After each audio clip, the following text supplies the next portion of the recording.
मैखोम बसुमतारी मा मेन्टेलिटिजों बिथाङा फिन बेखौ भाइरेल खालामखौ जों मिथिया।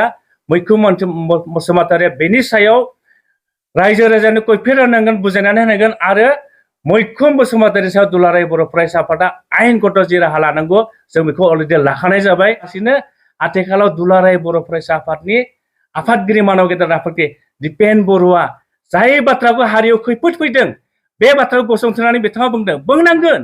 मानोना बिथाङा जाहैबाय दुलाराय बर' फरायसा आफादनि सासे मुरब्बी, बर' हारिनि सासे मुरब्बी मोननाय नङा।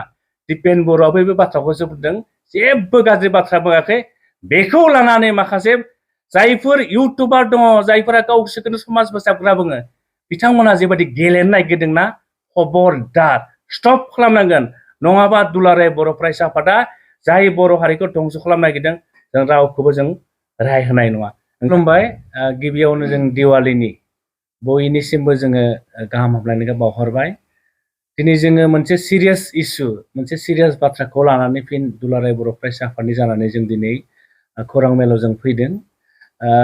दाखालि अक्ट'बरनि 28 अक्ट'बर तारिख बेवहाय मोनसे समनि बड'लेण्ड रादाबनि एडिटर इन चिफ मैखोम बसुमतारी आरो आथिखालनि दुलाराय बर' फरायसा आफादनि गोख्रों बिबानगिरि आफादगिरि दिपेन बर' बिथां सानैजों मोनसे समाव टेलिफनिक रायलायनाय जादोंमोन आरो बेखौ लानानैनो जोंनि समाजाव आथिखालाव गोबां मोनसे दान्थे बिदान्थे जों जानायखौ नुदों आरो जि मोनसे भइसनि भाइरेल जादों बेवहाय जों दुलाराय बर' फरायसा आफादनिफ्राय जों बिजिरलायदों आरो बेवहाय माखासे बाथ्राफोरखौ माने एडिटिं खालामनानै बेवहाय बांद्राय जोंनि गेजेराव बेले बेजे सृष्टि खालामनो जों नागिरदों आरो जों दुलाराय बर' फरायसा आफादनिफ्राय दाख्लै 28 अक्ट'बराव दुलाराय बर' फरायसा आफादनि मानव गेदेर आफादगिरि आरो मोनसे समनि बड'लेण्ड रादाबनि एडिटर इन चिफ मैखोम बसुमतारीनि जि मोनसे बाथ्रा रायलायनाया भाइरेल जाबाय आरो जाय सुबुङा बे अडिअ'खौ भाइरेल खालामदों बेखौ जों दिनै दुलाराय बर' फरायसा आफादा गोख्रों रावजों सोंखारिदों आरो बेनि सायाव दुलाराय बर' फरायसा आफादा जों गोख्रों जों थांखि लानानै बे अडिअ'नि सायाव जोङो मोनसे आयेनगत बेबस्था लानो थांखि लाबाय। जों मिथिगौ आथिखालाव बेखौ लानानै जोंनि समाजनि गेजेराव गोबां राजखान्थिगिरिफ्रा मोनसे माइलस्टोन लानो थाखाय बिथांमोना बेखौ जोंनि पाब्लिकनि गेजेराव मोनसे गाज्रि बारहावा होनानै जोंनि गेजेराव बेले बेजे खालामनो नागिरदों। जों दिनै स्पष्ट बुंगोन 2020 मायथाइनि 27 जानुवारि बिटिआर सुक्ति जादों आरो बे सुक्तिनि उनाव दुलाराय बर' फरायसा आफादआ जोंनि मोनसे थांखिमोन जे मोनसे हारिया आबुं माहारि महरै बुहुमाव दावगानांगौब्ला बे हारियाव सोलोंथाइनि हारा बांनांगोन आरो बे हारिया इनाय हाथियारजों सोमावसारनायनिफ्राय बे हारिया अराय उदां जानांगोन होननानै दुलाराय बर' फरायसा आफादा गुड गभर्नेन्स आरो इलिगेल्स आर्म्स फ्रि ससाइटि दानो थाखाय जों थांखि लादोंमोन आरो बे बेलायैनो मोनसे समाव प्रमद बर'आ जेब्ला दुलाराय बर' फरायसा आफादनि आफादगिरिमोन बिथांनि नाजानायावनो 2022 मायथाइनि 27 जानुवारियाव जोंनि एनडिपिनि मोनब्रै हान्जाखौ जों लाबोनानै बर' हारिखौ इनाय हाथियारनि जि जोङो इउज खालामनानै जों जे सोमावसारनाय बेखौ जों उदां खालामनो हादोंमोन। बर' फरायसा आफादा साननाय बायदि दा बर' हारिया इनाय हाथियारनिफ्राय सोमावसारनायजों उदां जाबाय।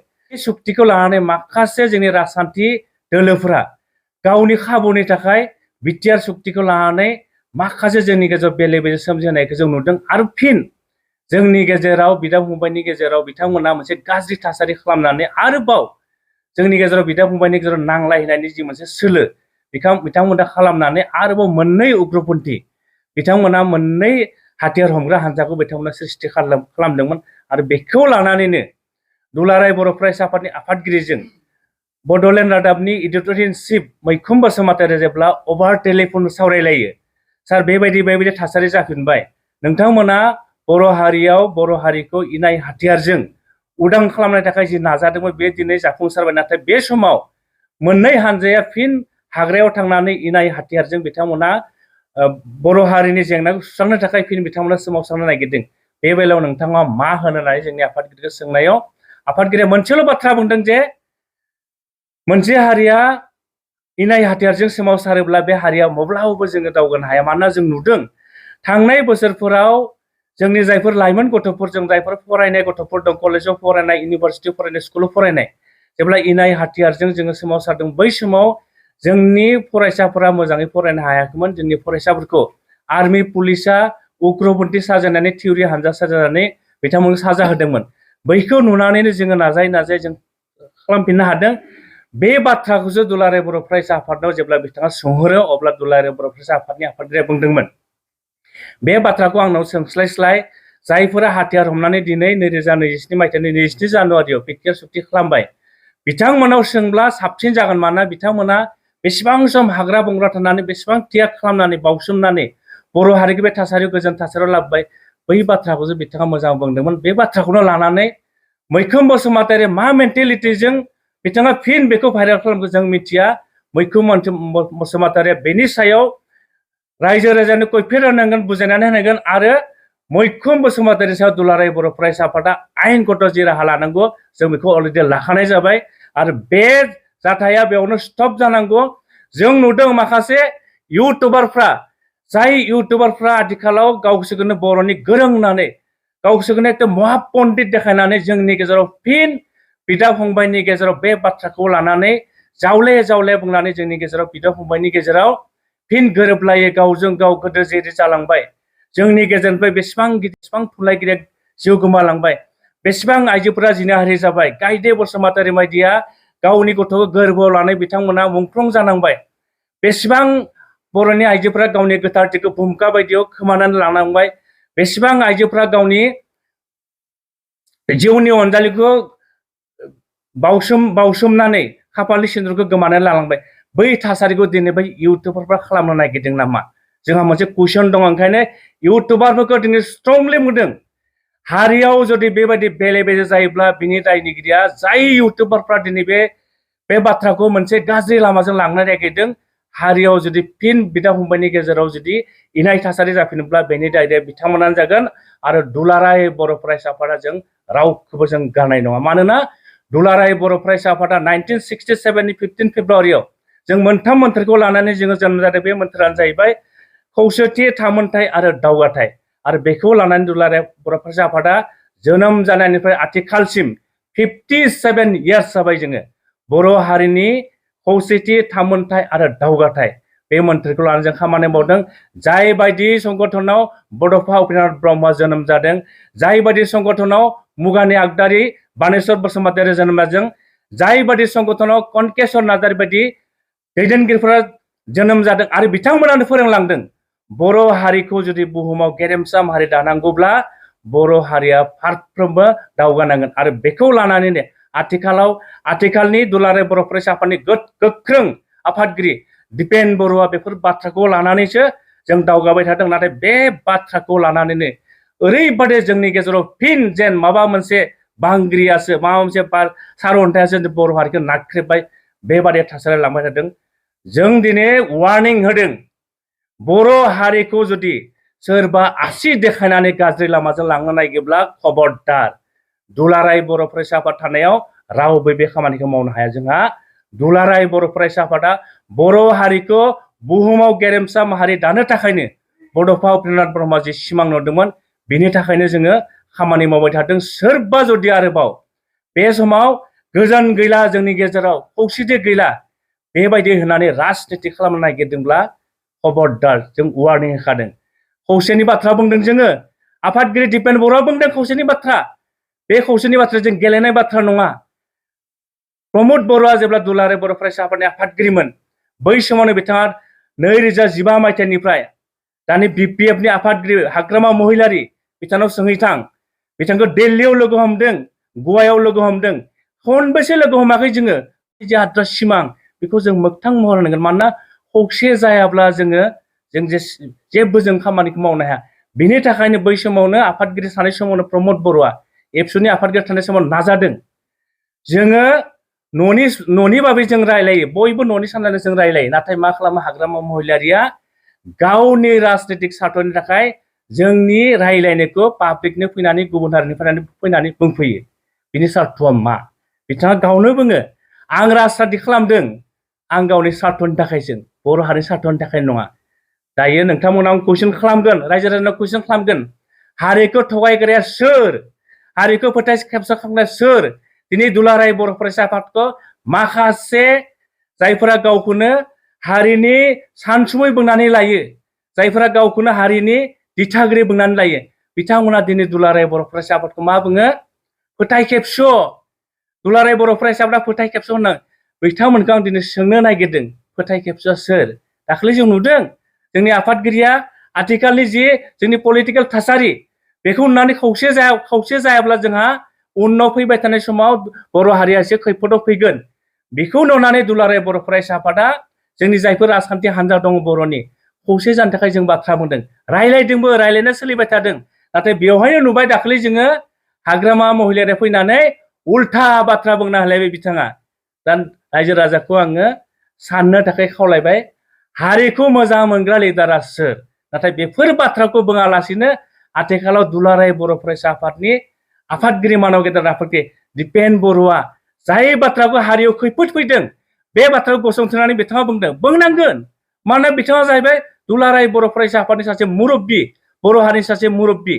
गावनि न'खराव जेब्ला खैफोद फैयो, गावनि न'नि बिगोमाया गावनि गथ' गथायखौ बुङो, न'खरनि गथ' गथायखौ बुङो, खबरदार रावबो गाज्रि लामायाव थांनो मोननाय नङा। दिपेन बरुवाबो बे बाथ्राखौसो बुंदों, जेबो गाज्रि बाथ्रा बुङाखै। बेखौ लानानै माखासे जायफोर इउटुबार दङ, जायफोरा गावसोरखौनो समाज फोसाबग्रा बुङो, बिथांमोना जेबायदि गेलेनो नागिरदोंना, खबरदार स्टप खालामनांगोन।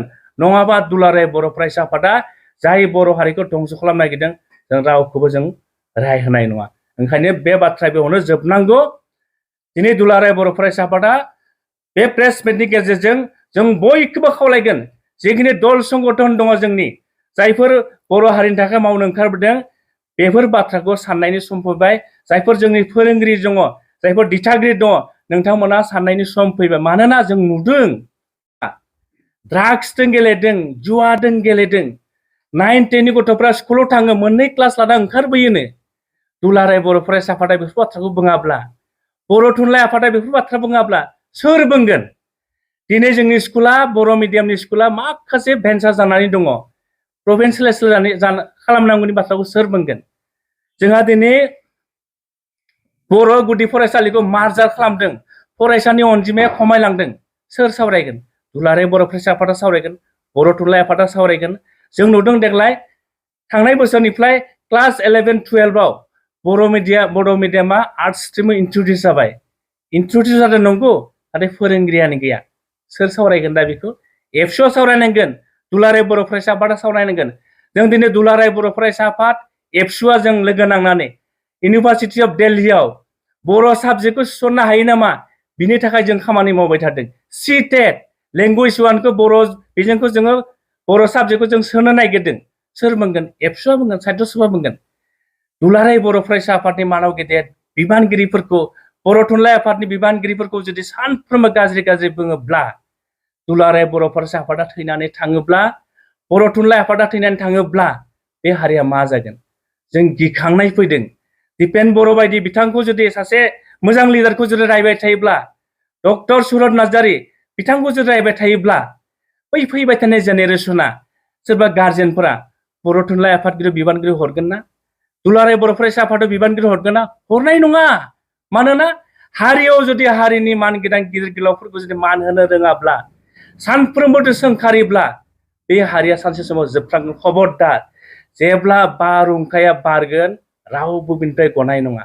ओंखायनो जों दिनै बुंदों, बेफोरबायदि गुबुन गावजों गाव मुं सोलायलायनाय, सोरबा हारिनि संगठननि दैदेनगिरिफोर रायनाय, गाज्रि बाथ्रा रायनानै जोंनि जेनेरेसनखौ गाज्रि लामाजों लांनाय स्टप जानांगौ, जोबनो नांगौ। दुलाराय बर' फरायसा आफादनिफ्राय जों बेफोरबायदि दुथां मानसिफोरखौ, जाय मानसिफोरा राजखान्थिखौ गावनि स्वार्थनि थाखाय जों गेलेयो, बिथांमोनखौ जों खावलायदों, नोंथांमोनावबो जुदि नोंथांमोननि गोरबोआव बर' बिमानि थै दङब्ला, बर'नि थै दङब्ला, खौसे जाफै, बर' हारिनि जौगानो थाखाय खामानि मावफै। जों बेखौ जोङो दिनै प्रेस मिटनि गेजेरजों नोंथांमोनखौ जोङो सांग्रां जानो खावलायदों। आरो इयुनफोराव दुलाराय बर' फरायसा आफादनि मोनफ्रोमबो जोंनि हाबाफारि, जोंनि मिशन भिजन, बेफोराव बयबो रायजो राजा नोंथांमोनखौ जोङो लैहोर फैनानै दुलाराय बर' फरायसा आफादखौ जोंखौ मदद होनो जों खावलायदों। मानोना दुलाराय बर' फरायसा आफादाव नुदों हारिया मा मोनसे थासारियाव जों सहैगोन।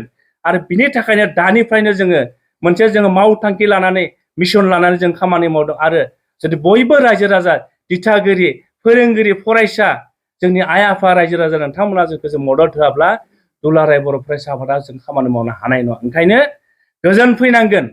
गोजोना अलरेडि फैबाय आरो बेखौ जों बुंनाय बाथ्रा नङा। गोजोना अबेबा दुकानाव बायग्रा जिनिस नङा, बेखौ अबेबा बाजाराव नोङो बायनाय जिनिस नङा। नोंनि गोजोना बे नोंनि गोरबोआव थानांगोन आरो बे गोरबोआव थाब्लासो गोजोनखौ जों लाबोनो हागोन। जों एग्जाम्पल हिसाबै होनो हायो। गोजोननि थाखायनो दिनै बर' हारिनि जे सोलोंथाइनि हार बे बांगासिनो दङ।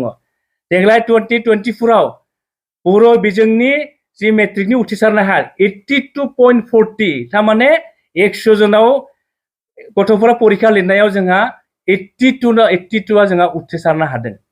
जों मेडिकेलाव नुदों एबार 65 क्वालिफाइड जादों। बेनि गेजेराव अनलि 56 फार्स्ट काउन्सिलाव MBBS BDSआव जोङो मेडिकेलाव जोङो सिट मोननो हादों। थांनाय बोसोराव मेडिकेलाव इन्जिनियारिंआव 500 जोंनि बर' फरायसाफोरा क्वालिफाइ जादोंमोन। देग्लाय 1000 जोंनि इन्जिनियाराव क्वालिफाइ जादों। डेट मिन्स जोंनि गोजोन फैनाय लोगो लोगो जोंनि फरायसाफ्रा गामि गफानिफ्राय फैनानै फरायनायनि मोनसे खाबुखौ मोनदों। गुबुन गुबुन इउनिभारसिटियाव थां नोंथांमोना नुगोन बर' गथ'फोरा जथेस्थ' ओंखारनानै गुबुन गुबुन दिल्ली बायदियाव, जोंनि सिलचर बायदियाव, जोंनि मा त्रिपुरा बायदियाव, गुवाहाटि बायदियाव, गुवाहाटिनि जेसेबां कलेज दङ, इउनिभारसिटि दङ, गासिबो बर' गथ'। बेफोरबायदि जोंनि गेजेराव गोजोन फैनायनि थाखायनो इडुकेसननि हाराव बांदों, गथ'फोराव फरायनो खाबु मोनदों। आरो बेखौनो जुदि सोरबा राजखान्थि लाबालाबनि थाखाय बै जोंनि जेनेरेसनखौ धंस' खालामनो नागिरदोंब्ला खबरदार दुलाराय बर' फरायसा आफादा जों माब्लाबाबो जिरायनानै थाया। मानोना बर' हारिखौ गोजोन लाखिनाय, जौगाहोनाय बड'फा उपेन्द्रनाथ ब्रह्मआ जोंनो फोरोंलांदों। मुगानि आगदारि बानेश्वर बसुमतारी जोंनो फोरोंलांदों। गनायकेश्वर नार्जारिया जोंनो फोरोंलांदों। आरो बेखौ लानानैसो आथिखालनि मानव गेदेर आफादगिरि दिपेन बर' बिथाङा गासै बर' रायजो राजाखौ लानानै बर' हारिखौ जों बोरै आरो एनादार जों जौगालांनो हायो बेखौ जों मावथांखि लानानै जों खामानि मावनो नागिरदों। बे समाव जुदि दुलाराय बर' फरायसा आफादखौ जुदि गाज्रि मुं सुनानै सोरबा जुदि बर' हारिखौ फिन जुदि गाज्रि लामाजों लांफिननो नागिरदोंबा हिस्ट्रिया, जारिमिना रावखौबो माफ होआ, निमाहा होआ। बेखौ जोङो दुलाराय बर' फरायसा आफादनिफ्राय गासै रायजो राजाखौबो आखाइ मुजुमनानै गोजोन खौसेथि आरो दावगाथायनि थाखाय खामानि मावनो थाखाय दिनैनि प्रेस मिटनि गेजेरजों रायजो राजानो आङो गुरैयै खावलायहरबाय। गोजोन्थों।